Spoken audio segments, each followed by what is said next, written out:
Hello and welcome to problem 22 in my Calculus 3 or multivariable calculus problem solving series.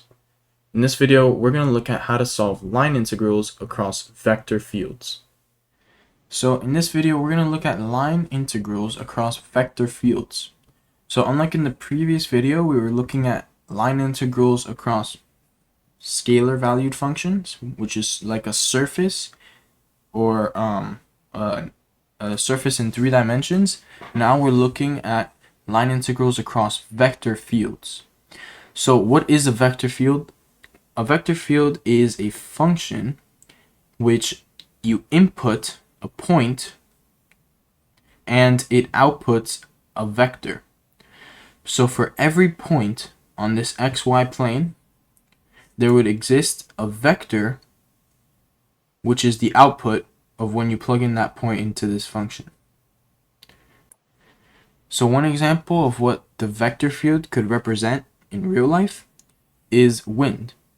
Wind is a good representation of the vector field because for every point there is a speed and a direction of the wind. So if I'm standing over here, the wind will be pointing in this direction. But if I'm standing up here, the wind would be pointing more upwards.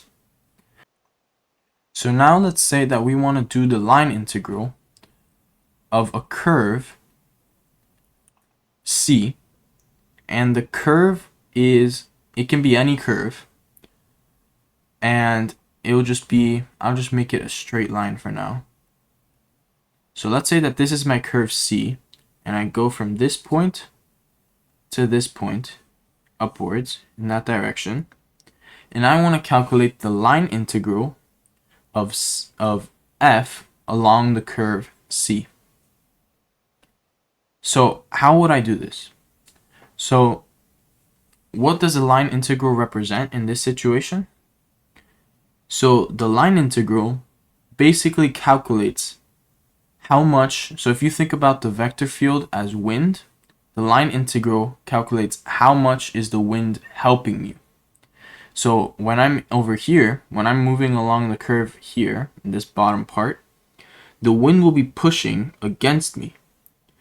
So that will give me a negative value for the line integral. But when I'm moving up here, the wind is pushing is helping me going this direction. So the line integral calculates the work done by the vector field along the curve. So let's look at an example of how to solve a line integral across a vector field.